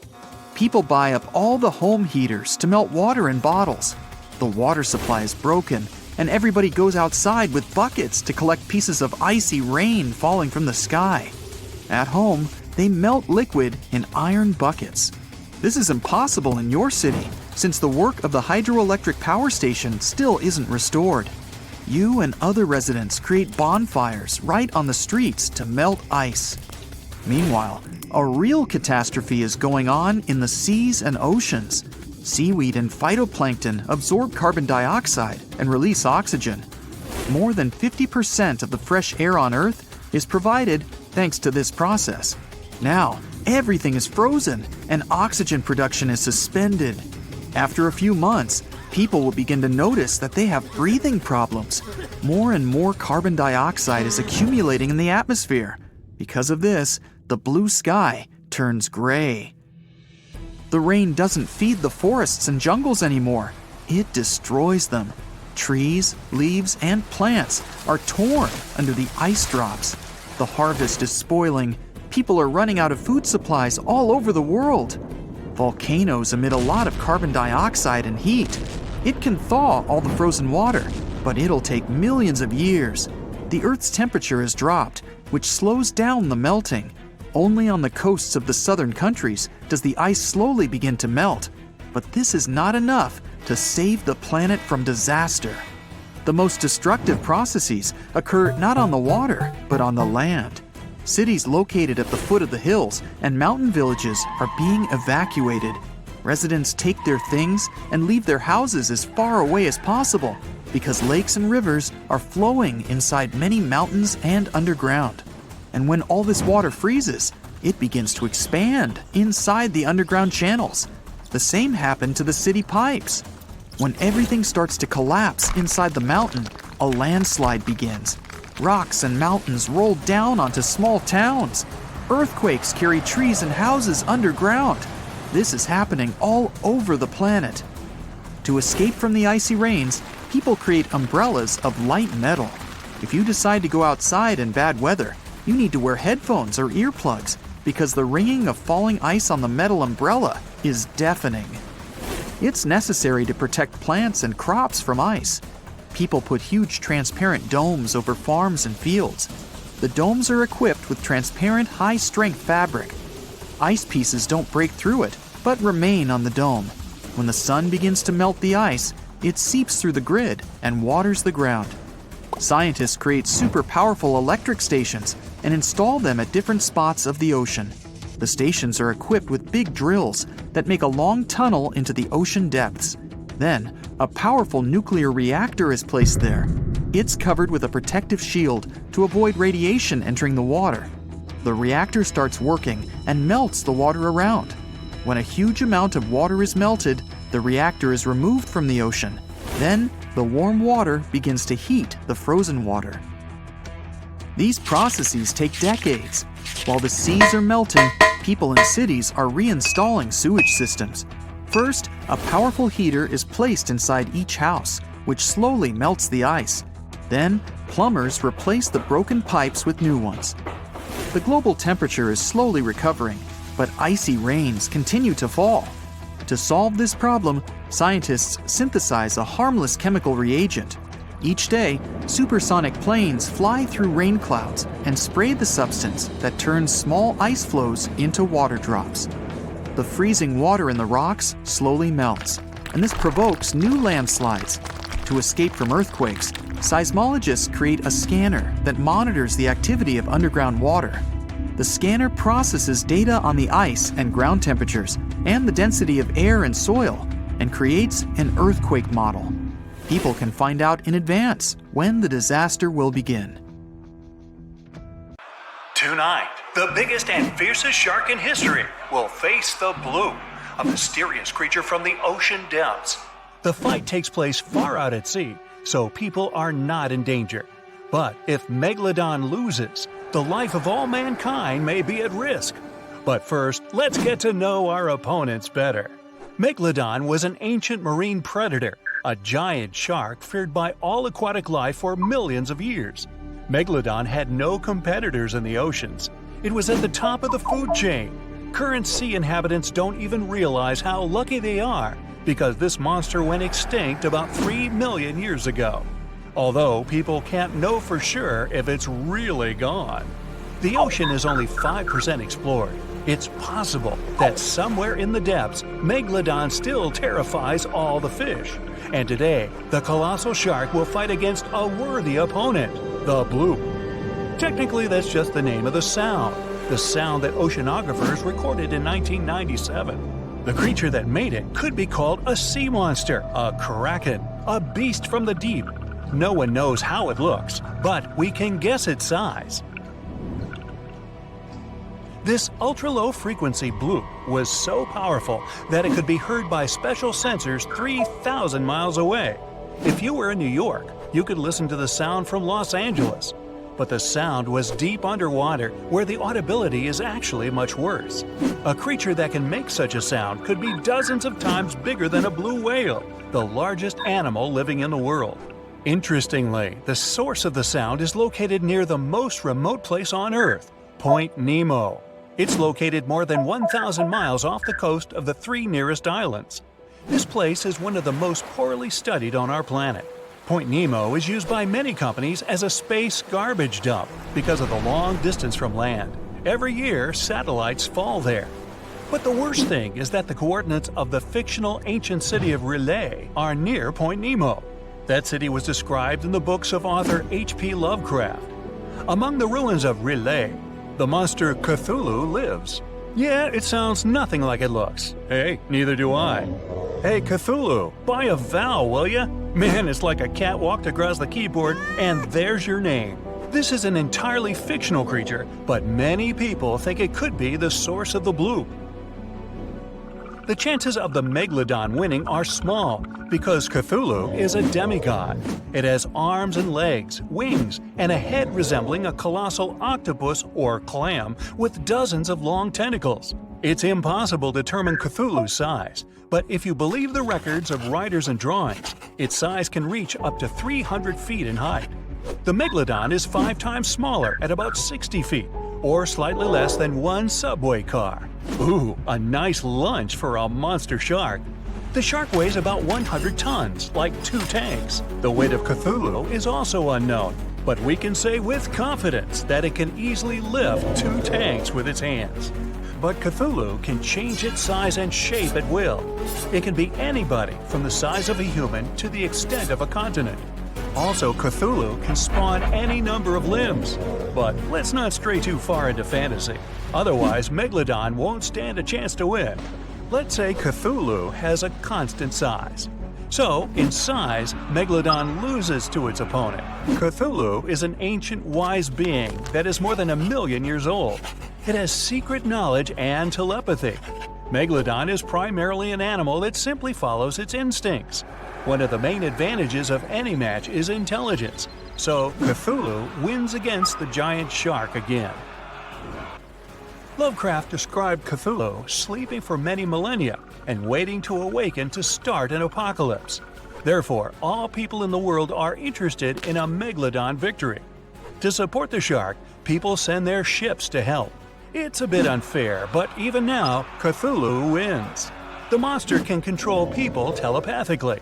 It gives an order to every sailor's brain, and all the ships sail away from the battlefield. Oh, by the way, do you know what sea monsters prefer for lunch? Fish and ships! An oldie but a goodie. Meanwhile, as Cthulhu is distracted by the ships, Megalodon has a chance. There are two things in which the shark is superior to a demigod. The first is speed. Megalodon doesn't swim very fast, about 11 miles per hour. Athletes can run faster, but for giant Cthulhu, this is fast. Megalodon can maneuver around the green monster, and thanks to its smooth skin, slip out of the demigod's clutches. Megalodon swims behind Cthulhu and uses its second advantage, jaws. The bite of a Megalodon is considered one of the strongest among all creatures that have ever existed on Earth. Its bite force can reach up to 20 tons, 6 times stronger than a Tyrannosaurus, 60 times more powerful than an African lion's bite, and 600 times more powerful than mine. Megalodon bites its prey armed with 300 teeth. Each one is razor sharp and the size of an adult's palm. Such a jaw becomes an advantage in the fight against the bloop. One Megalodon's bite is enough to injure Cthulhu seriously. But of course, this isn't enough to defeat a demigod. Thanks to its speed, the Megalodon can inflict many attacks, but sooner or later, Cthulhu will manage to catch the shark. Cthulhu uses tentacles to grab its opponent. Megalodon is trapped and can't move. The bloop is going to pull the shark out of the water. It seems that the green monster will win the fight. But several unknown objects are approaching the place of the fight. Cthulhu is being attacked from all sides. The green monster is unique, it's one of a kind, but the Megalodon has offspring. Many sharks from all over the ocean swim to help their relatives.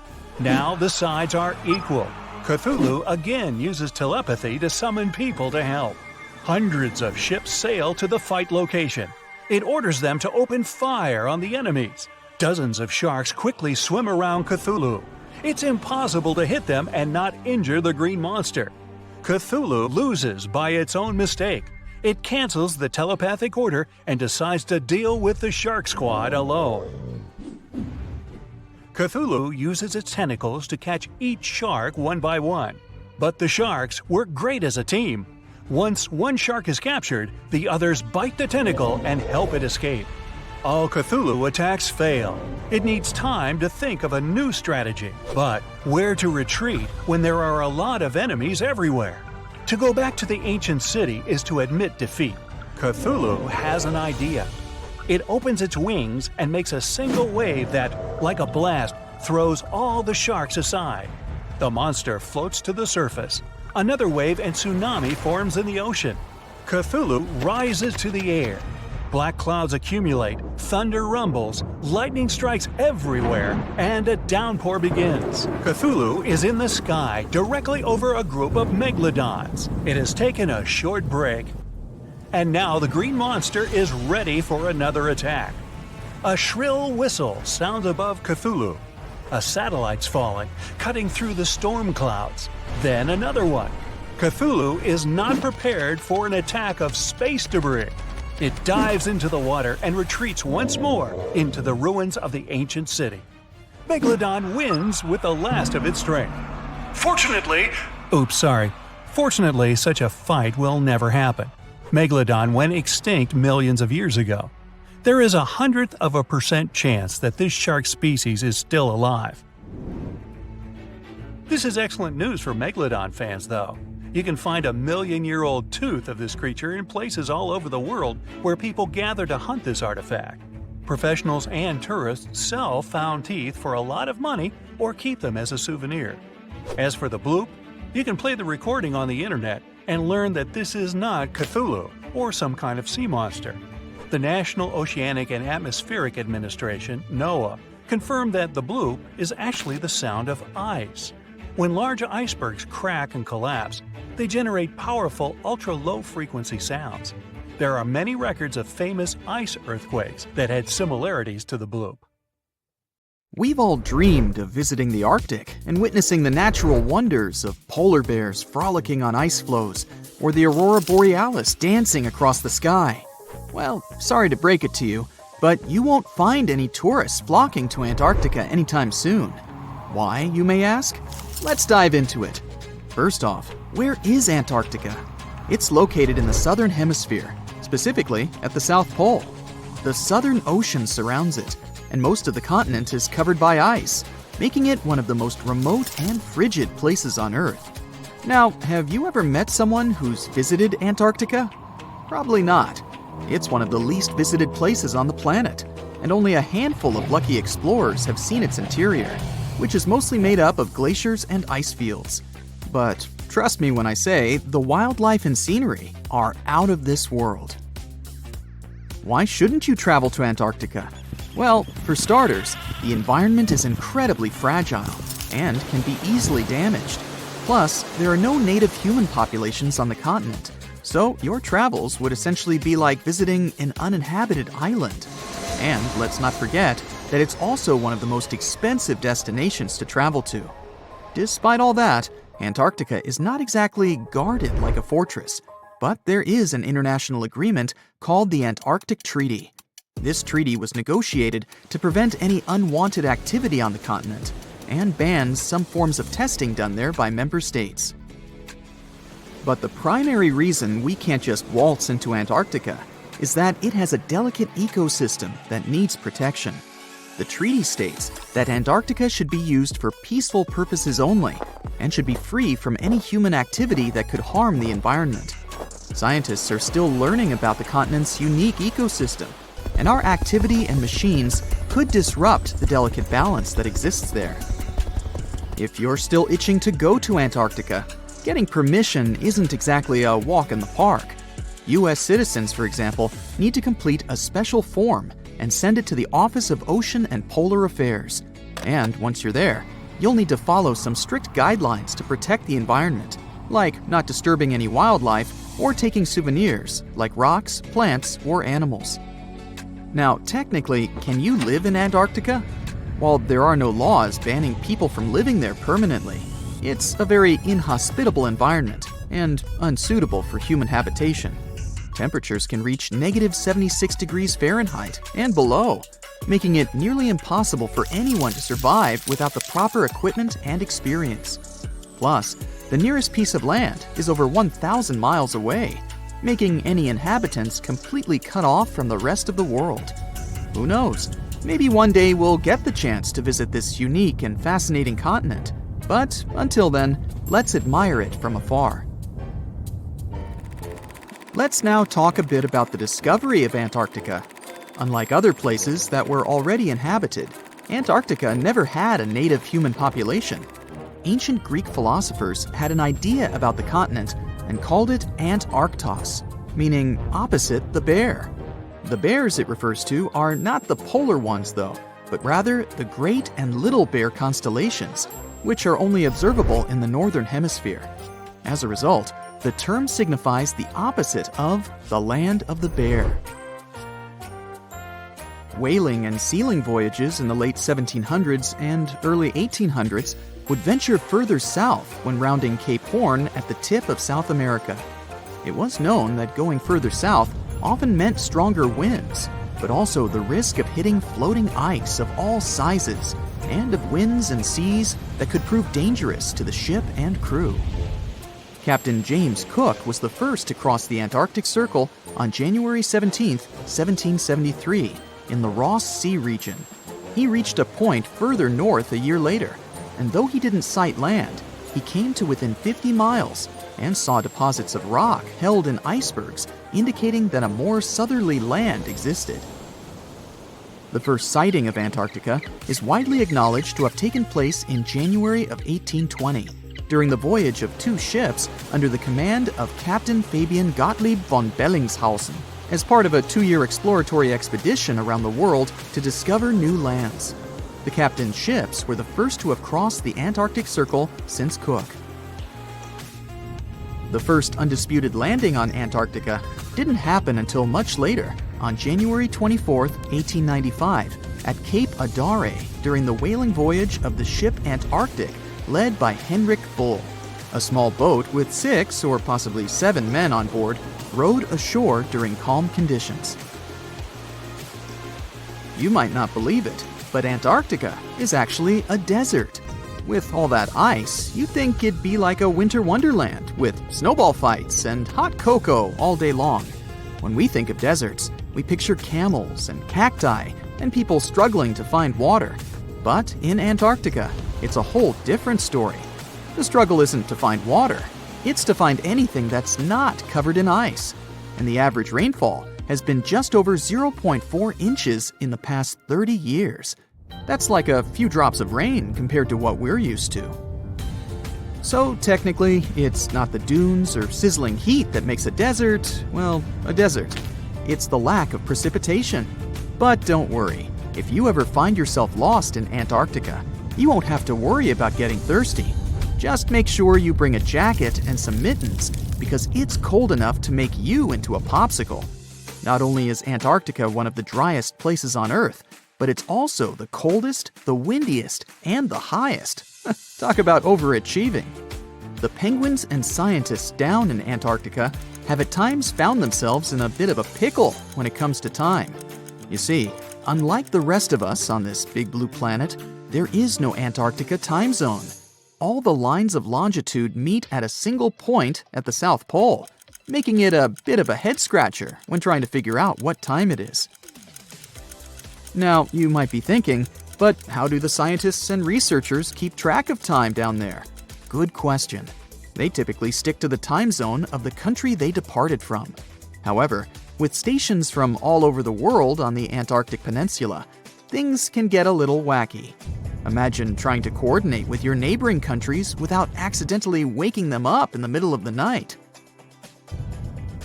You might think that not much could survive in a place where the temperature is extremely cold, the sun barely shows up, and the wind could blow you away faster than a tumbleweed.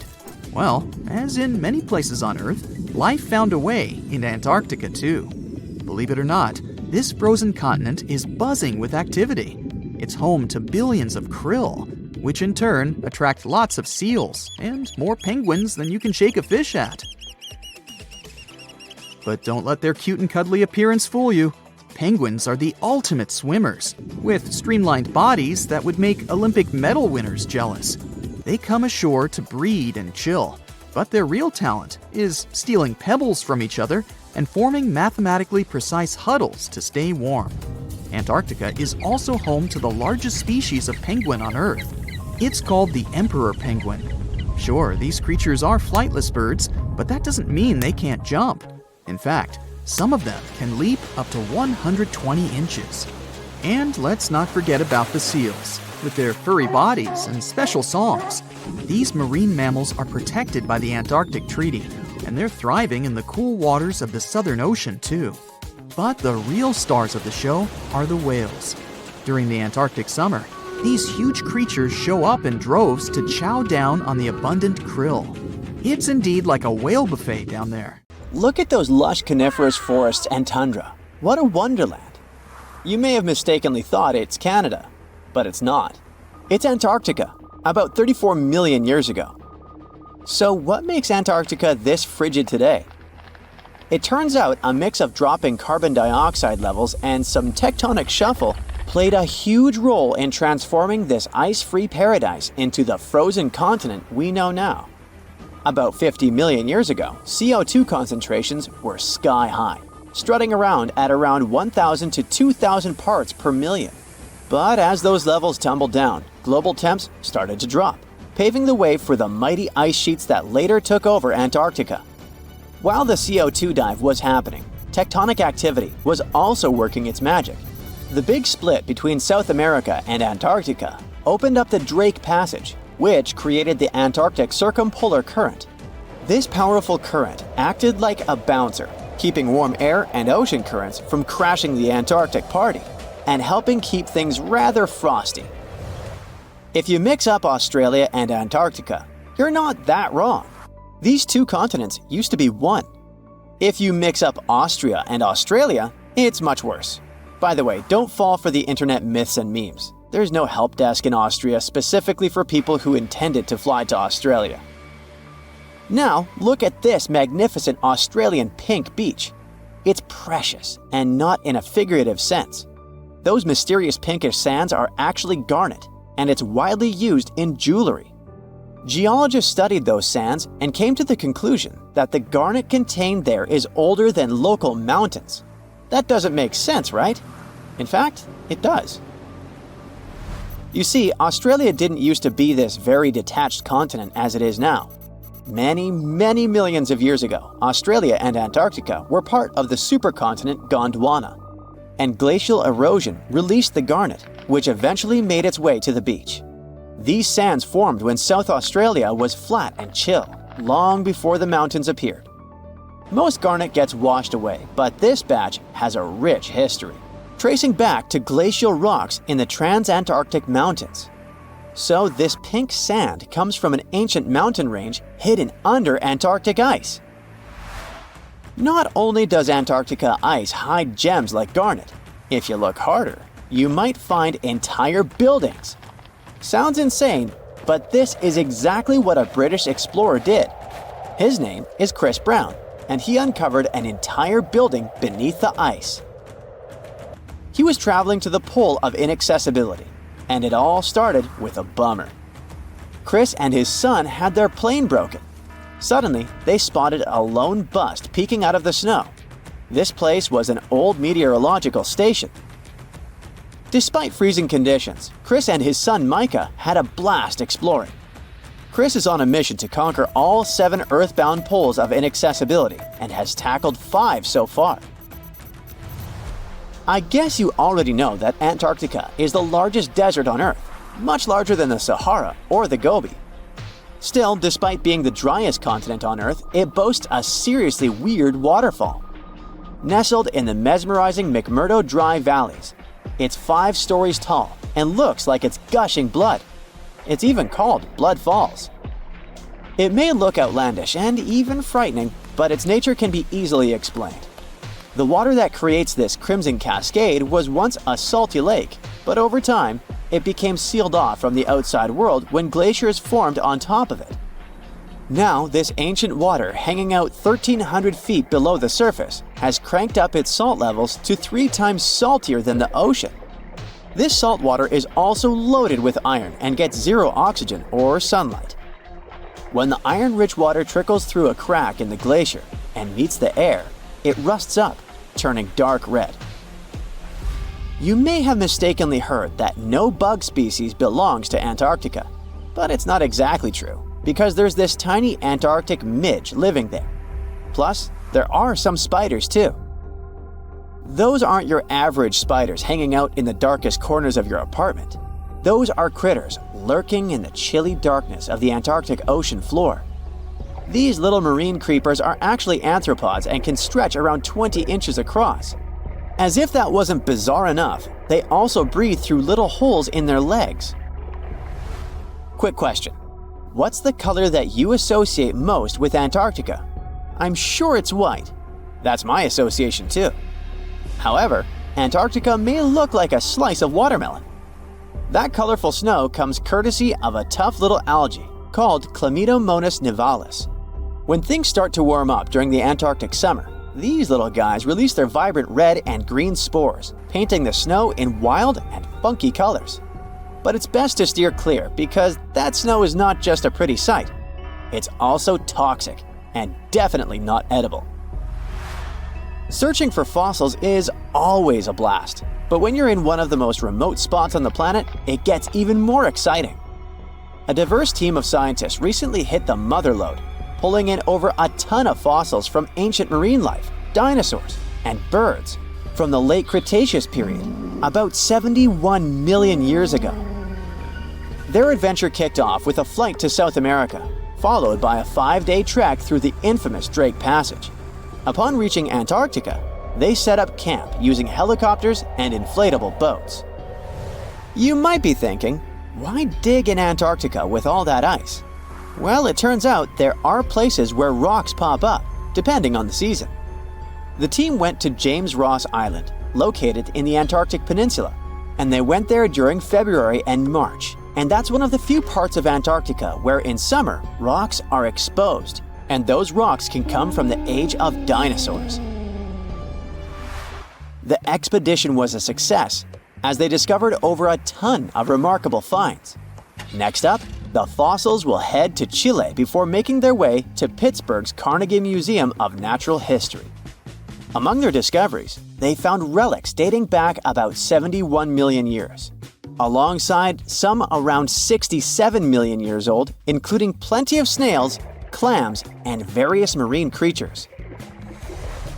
Yikes! Look at this creepy sea worm. It could live in LA and be a star in a horror movie, but it chooses to call the chilly waters of the Southern Ocean near Antarctica its home.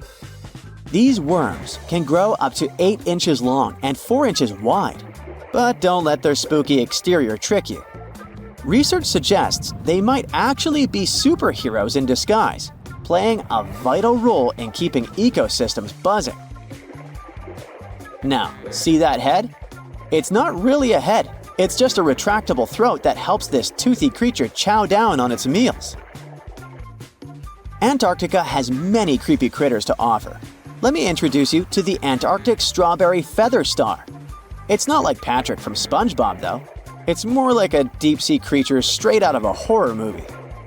Picture this, 20 wiggly arms, some stretching up to 8 inches, all decked out with these bizarre little bumps. Yikes indeed. Back in 2014, scientists buried 34 seismic monitors in the snow on the Ross Ice Shelf, which is huge. Think of it as an ice slab the size of Texas, just chilling over the Southern Ocean. These clever little machines picked up a nearly non-stop buzzing. Even though our human ears usually can't catch these low-frequency sounds, scientists have worked their magic and made them audible for us. They even shared the creepy audio online. A glaciologist from the University of Chicago says that if you could hear this vibration, it'd sound like a swarm of cicadas taking over the backyard in late summer. But these glacier explorers weren't trying to capture spooky tunes. They're actually on a mission to monitor the Ross Ice Shelf because things are heating up, literally, and the ice is melting faster than ice cream on a hot day. Ice shelves are like Earth's safety plugs, keeping all that massive ice from surging into the ocean. So what exactly is making all that noise? It's likely just strong winds whipping across ice dunes, creating a kind of natural vibration. When the water in all the oceans becomes transparent, the world will change forever. In a few years, people will discover thousands of new sea creatures that were previously unknown. Simultaneously, the planet will lose hundreds of thousands of fish and mammal species too. The cycle of life on Earth will be interrupted, and humanity will face natural disasters and famine. The beginning will be incredible. Imagine you're sailing on an expensive liner somewhere in the Atlantic Ocean. Suddenly, you hear screams. All the shocked passengers come to the edge of the deck and watch an incredible picture. The ship seems to be floating high in the sky. Under it, the water is completely transparent. You see volcanic sea mountains and coral reefs of different colors and shades. The bottom is thousands of feet from the surface, so it feels like the ship is floating high above the ground. Only the fish swimming in this sky let us know that the boat is still on the water. The ocean is about 5% explored. In just a year, this number has increased to 70%. Humanity uses powerful telescopes to study space.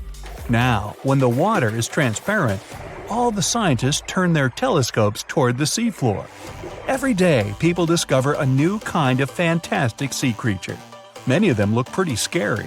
A colossal octopus, transparent clams, ugly toothy fish, sea spiders, rainbow jellyfishes.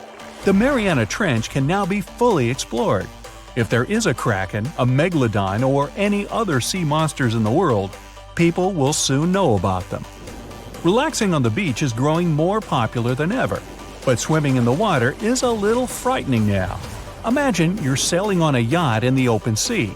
You decide to jump from the deck into the water to cool off. You feel dizzy because of the height you see below you. Also, you notice a huge squid the size of a house in the depths. It's unlikely it will swim to you because it's so far away, but you still get creeped out. When planes fly over the ocean, it seems as if they are twice as high in the sky. Skydiving over the water is becoming a popular sport. The average altitude of a skydive is 10,000 feet, but if you jump over the ocean, you'll feel like you're falling from a height of 36,000 feet. It's like jumping out of space. Fishing has become more profitable because all fish are visible from the surface. Boats from afar notice a school of fish and catch it. Because of this visibility, many fishing companies have become more competitive. When two ships try to capture the same prey, a conflict occurs. The water in the ocean is divided into borders. Companies began to buy it as they would land. Fishermen started to hunt unknown creatures. Companies built expensive bathyscapes to capture the prey in the underwater depths. Because of this, rare species of dolphins, whales, sharks, and other sea creatures are on the verge of extinction.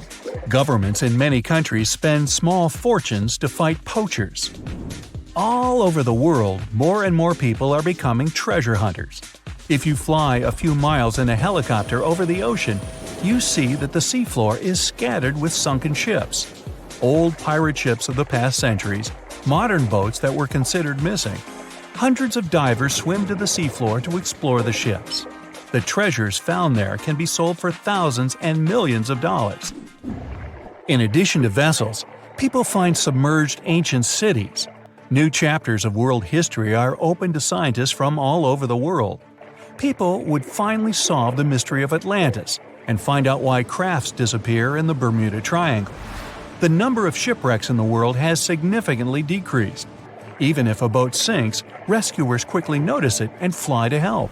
Submarines no longer sail almost anywhere in the world. They served as secret stealth vessels, but now all secrecy has become transparent along with the ocean. Besides the treasure, people see all the garbage that has been thrown into the seas. Billions of tons of plastic lie before the eyes of all mankind. All the water is littered with trash of different colors and different sizes. It's undeniable how marine life suffers from this. It's impossible to turn a blind eye. People decide to save the ocean. In many countries, releasing plastic into the sea becomes illegal. Plastic recycling plants are built in a lot of cities. All the world's sea ice has become transparent. Trips to the Arctic are trending. The Valley of Ice and Cold now resembles a world of crooked mirrors. Some of the ice is so transparent you can't even see it. Because of their transparency, more sunlight passes through. The water level is rising, but it's not a big problem because the water in the ocean evaporates faster too. These massive vapors condense into huge thunderclouds. Heavy rains pour for weeks and even months. Some cities are flooded. Many countries have declared a state of emergency. Previously, the ice reflected the sun's rays and sent them back into space thanks to its white color. Now, vast chunks of ice, some the size of a country, let light through. Our planet gets too much ultraviolet light. Because of this, the atmosphere is being destroyed. Every year, more and more solar radiation penetrates the Earth. This affects crops and increases the incidence of diseases among all living beings. And this is just the beginning of the problems. The ocean contains many microscopic substances needed for small organisms to live, such as phytoplankton and seaweed. They are food for larger creatures, krill. Life in Antarctica depends on krill. Fish, whales, and penguins feed on it. If they can't feed on krill, large predators won't feed on regular fish. The ocean is blue because of the salt and various small microorganisms, algae, and nutrient mud. As soon as the water became clear, it lost all its nutrients. Many fish and marine mammals are disappearing from our planet. Sunlight penetrates to the farthest depths of the ocean. The sea creatures that live there were not used to the light. New conditions adversely affect their lives. People discovered so many new species, but lost almost all of them just as quickly. Because of the sun, the water heats up more, and the amount of oxygen decreases. Fish are now not only hungry, but can't breathe. There is a worldwide shortage of fish. Cities that used to live off fishing are growing poorer. Animals, such as gulls, bears, seals, and many others, can't find food and are on the verge of extinction. In restaurants, fish becomes an expensive delicacy. People create artificial lakes and breed fish there, but this is not enough to save the planet. When the ocean was not transparent, the water evaporated and condensed in the sky, along with many nutrients. Rain clouds formed, and the wind drove them around the world. Now, jungles and rainforests feed on lifeless water. This affects the entire animal world. Trees and plants in the rainforest stop growing as they used to. Animals become sick more often, and because of prolonged heavy rains, nature is drowning. The circle of life is broken. Fortunately, this is unlikely to happen.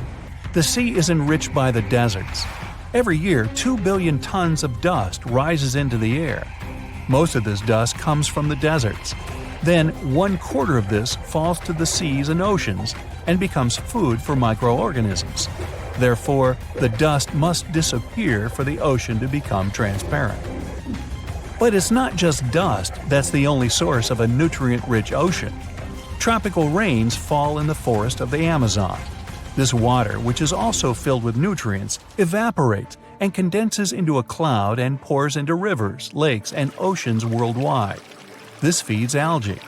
Plankton and krill feed on the algae, and larger fish eat plankton and krill. This circle of life shouldn't be broken, so it's essential to keep the oceans and seas clean.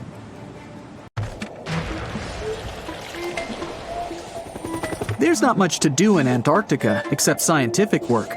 You could check out the wildlife, like some cute penguins and seals, and you'd get to see the occasional whale swimming around. Antarctica is one of the biggest lands out there that's only inhabited by scientists and researchers from all over the world. These scientists dug a hole through some pretty thick ice to study the ancient air and how the atmosphere cleans itself. They used a special drill and dug a clean cylindrical hole 450 feet below the surface.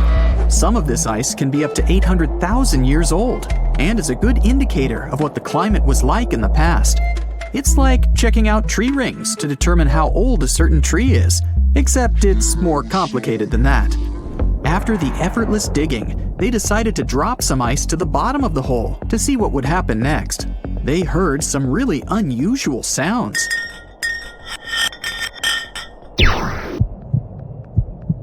It felt like being on a spaceship traveling through a bunch of obstacles with many rocks smashing into each other. The pitches changed over the quick descent of the block of ice, ranging from high pitch and ending with a low heartbeat-like sound. The scientists were puzzled when they first heard this and dropped some more ice, only to find out that the same type of sounds were being produced, just in different variations. They couldn't tell what was down there, and, more importantly, why these kinds of sounds were produced. Antarctica boasts quite a few volcanoes, many of which are under super thick sheets of ice. Scientists discovered 91 volcanoes and claimed there could be more, potentially making it the most extensive volcanic region in the world. While they were doing regular scientific research, they came across many unmistakable large cone-shaped figures underground. Some were as deep as 2 miles in the ice. Some of the peaks were over 3,000 feet tall and dozens of miles across. But on the surface, it's as plain as a sheet of paper. They may have dropped that block of ice inside an actual volcano that they were standing on, but it's unlikely. Even though the underground volcano presence was discovered by accident, there's a small chance they were actually standing on one where they had their workstation set up. It's more likely that they worked in an area where studying ancient climates is easier and less dangerous than other places. They collect ice samples and study them in a lab. It's like discovering a prehistoric insect embedded in amber millions of years ago when dinosaurs used to roam the land. But instead of little bugs, scientists study ancient dust, air bubbles, sea salts, volcanic ash, and anything else that may have come from the environment. They can practically tell how the climate was during that time. These ice samples might show that Antarctica's western ice sheet melted when the Earth's climate warmed up. If it did, then it's likely to happen again. That would mean sea levels rising, affecting coastal cities and small remote islands. But scientists aren't sure it's true, despite some evidence to back it up. The process of studying ice samples can take a week or even a year, depending on what they find. They crush or melt the sample bit by bit. And like those tree rings, the deeper the layer, the further we go back in time.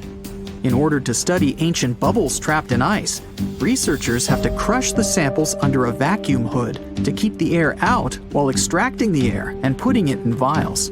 There are various instruments and devices to study the ice samples, but because it's so sensitive to damage, each measurement must be in a clean room setting so that nothing gets compromised.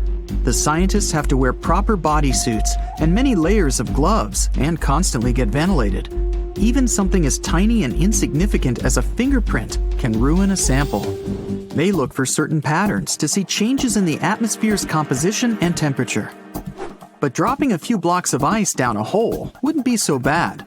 The reason why it made such a peculiar sound is the same reason why a moving car sounds different when it's honking than when it's stationary.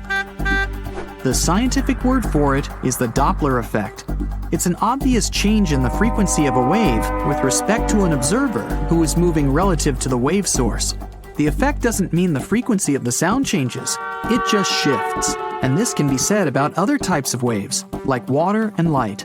But sound waves are the most popular ones when it comes to the Doppler effect. So, when the scientists dropped the ice block down the bottom of the hole, the sound waves traveled back up and bounced around the narrow tube where they drilled. That's why they got the pew pew sound. Let's not forget that this ice block traveled 450 feet beneath us.